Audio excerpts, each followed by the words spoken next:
Home. Every one of us has an idea of what a home should be and the feelings we should experience whilst being there. Our ideas will have differences, but our feelings will most probably be the same. We want to feel safe, protected, and free to be ourselves, and the environments our homes are found in to be hospitable, accessible, and cared for.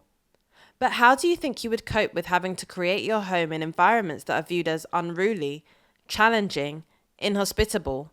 Well, it is in environments described in these less than positive ways that the Maroons of the Caribbean and Americas built their homes, transforming difficult spaces into landscapes of their liberation, landscapes of freedom. And today I will be talking about the landscapes that provided refuge for individuals who chose to run away from the plantations across the region, and why these particular environments were so crucial in ensuring their survival. Firstly, I've used a term that not everyone might be familiar with, or you may have heard the term before but not known its meaning, which was the camp that I was in. Maroon. I had heard of the Maroons in Jamaica and knew a small segment of their story in that they were runaway slaves, but knew little else. I had assumed that Maroon was just a cultural name that they had adopted. However, on starting the research for this video, I discovered the word's true meaning. Maroon. Individuals who have escaped slavery, specifically African people and their descendants located across North and South America and the Caribbean. These individuals formed settlements and communities in challenging environments to prevent being recaptured. The name Maroon came from the Spanish word cimarron, which means wild or untamed. It was used to describe cattle that had gone wild. Despite the common association with Jamaica, Maroon communities were, and in some cases still are, found in countries such as Brazil, Haiti, Cuba, Puerto Rico, St. Vincent, and Dominica. Their act of escape was known as marronage, and it was one form of resistance that individuals took against their enslavement. Marronage was practiced in two different ways. The first, known as petit marronnage, involved people temporarily leaving the plantation for a short period of time. This could be to visit members of their family enslaved on other plantations, as respite, or to run away from looming punishment. By contrast, grand marronnage means people escaped the plantations usually during a large-scale revolt and settled permanently outside of the plantation. It was often done by individuals or small groups to avoid being detected by plantation owners. The settlements that were created by the Maroons who undertook grand marronnage are what I refer to as the landscapes of freedom. The success of grand marronnage was only made possible because of the environments that were found in each country. Environments needed to be unruly, unoccupied, and difficult to access in order to allow Maroons to develop their communities in isolation and successfully defend themselves against attack. Maroons escaped to environments that were not valued by the colonial powers who took ownership of the countries. They were not valued because they were environments that could not be controlled. They were difficult to access and even more difficult to live in. But what environments were they exactly? Let's start with mountains, the landscape most associated with Maroons.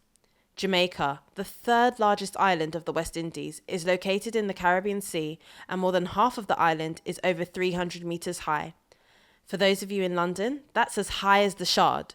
And on the island, as part of a lengthy mountain range described as the backbone of the country, sits the Blue Mountains to the east and the ridged and hilly region of Cockpit Country to the west. These two areas provided sanctuary for Maroon populations, with the Maroons settling amongst the Blue Mountains being known as the Windward Maroons, whilst those in Cockpit Country being known as the Leeward Maroons. The Maroons of Jamaica overall are believed to have been comprised of the indigenous Taino people, who sought protection from the Spanish invasion of the island in 1494. Many of the indigenous population were enslaved, however they died under the harsh conditions that they were kept in. The Maroon population then increased in 1655 when the British seized control of the island from the Spanish. As people on the plantations feared being kept as slaves to a new master, they fled to the hills and mountains for refuge, and they were joined by the African slaves brought over by the British who managed to escape. The Maroons had to ensure a number of things to maintain their newfound freedom. Firstly, they had to be able to live and survive in the environment by having a consistent supply of food as well as remaining out of sight from established towns and plantations. It was also of utmost importance to be able to access a supply of weapons and be in a location that offered protection from being captured and returned to the plantations. And the mountainous region solved many of these problems. But how exactly did they do this? Well, the nature of mountains makes them an amazing defense as well as a great starting point for attack. As the Maroons were kept as slaves, they were viewed as property and their loss was costly to the plantation owners, so they were pursued by soldiers endlessly. Maroons became effective in guerrilla warfare, that is, warfare fought by rebels and small-scale groups against established forces, and the mountainous landscapes helped in this fight.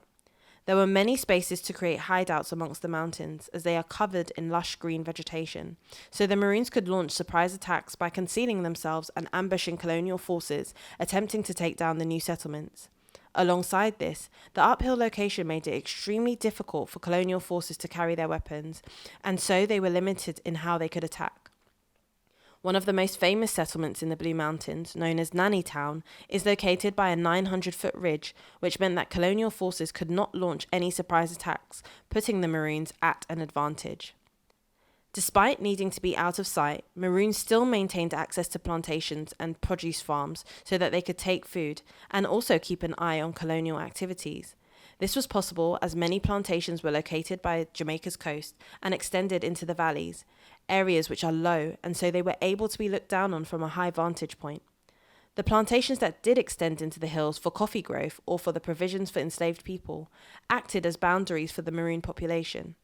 On top of that, as a river's source is found in the mountains, the Maroons were able to access fresh water. Nanny Town is located in the bend of Stony Hill River, showing the importance of locating near a water source. Whilst the Jamaican Maroons faced 2 wars with the British, losing strongholds such as Nanny Town in the process, the inability and expense to maintain Nanny Town meant the British had to retreat. Maroons deliberately chose environments that they could find value in, but that colonial forces were unfamiliar with and so were immediately disadvantaged when trying to access these spaces. Other Maroons established in Haiti and Cuba also used mountainous regions to their advantage when establishing their communities.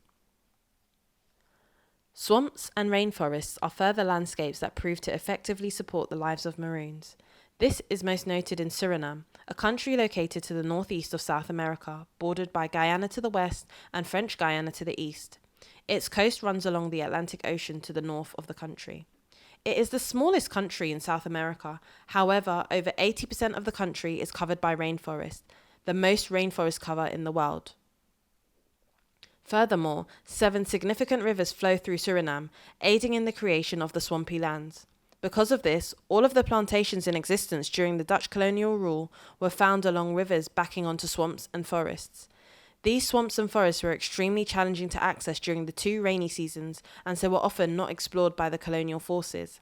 However, the enslaved people living on the plantations were able to become well acquainted with these environments as the forest was used to grow crops for their own needs, known as provision gardens, and the men would go to hunt in the forest. Both men and women would also create their own boats from the hollows of trees to travel through the swamps and marshes to go fishing. These were all activities that the colonial powers did not partake in, and so they were unable to gain the understanding of the geography of the forests. Additionally, with the Maroons practicing petit marronage, it helped them to gain knowledge of their environment and in essence help prepare them for grand marronage. Many of the provision gardens were left untended as enslaved people died or ran away and so they would overgrow, providing perfect hiding spaces for Maroons. Much like the Jamaican Maroons, the Surinamese Maroons needed to remain out of sight but ensure their survival, and so many Maroons remained in proximity to the plantations, being able to gather crops from provision gardens as well as the plantations themselves. The overgrown nature of the gardens made it difficult to be found, as it has been suggested that the gardens were more accessible than the surrounding rainforests. The weather conditions of Suriname were also a great support in providing refuge for the Maroons. The average yearly rainfall in Suriname is 2,200 millimeters, and it can go up to as much as 3,000 millimeters, which, in contrast to the UK, where the average is 1,290 millimeters, is a lot of rain. The high levels of rain created swamp forests. These are forests that are flooded and impossible to get through during the rainy seasons and take roughly 2 months to drain, making any pursuit of the Maroons very challenging for many months of the year. In the swamps, the Maroons built homes on small areas of land which looked like islands and removed as few trees as possible to ensure that they were still covered. If hilly areas were discovered by the Maroons, they would opt to build their homes here to be able to keep an eye out for any soldiers that were coming to recapture them. The Maroons were able to create further provision gardens in the forest. However, they would create these away from their villages to avoid them being destroyed by soldiers and therefore ruining their food stock. By being in the swamps, any captors attempting to attack the Maroons would have to wade through water, putting them at a disadvantage as they had to carry their weapons high to avoid them getting wet. Should the Maroons need to attack, they could do so while the captors were wading through the water, a point at which they were most vulnerable. The Maroons used the landscape to their advantage, building their homes in spaces that gave them the upper hand over any captors, yet the landscapes were still challenging to live in. Swamps are characterized by vast amounts of insects that make their home there. Maroons would try their best to build in spaces that were less affected by the insects, as well as building homes of a better quality than soldier barracks, but this wasn't always possible. However, this also proved to be advantageous as, alongside the tiring trek that the captors made through forests and swamps, being mauled by mosquitoes and other insects wore them down even more. In both cases of Jamaica and Suriname, the Maroon communities were able to transform inhospitable landscapes into the landscapes of their freedom, surviving through their country's colonial rule and still existing to this day. But this wouldn't have been possible without the landscapes of the countries that the Maroons found themselves in. As for those countries without these geographic advantages, long-lasting marronage was impossible. Whilst mountains, forests and swamps may not be appealing places to create homes in, they ticked the box of being places of protection and provided space that allowed the Maroons to freely be themselves. By establishing their communities in spaces which were undesirable for colonial powers, they gave themselves liberation and learnt how to coexist with their environment. I hope that you've enjoyed today's video. We will be delving deeper into marronage in next week's episode. Please comment, like, subscribe, and share this with someone who wants to know more about the world.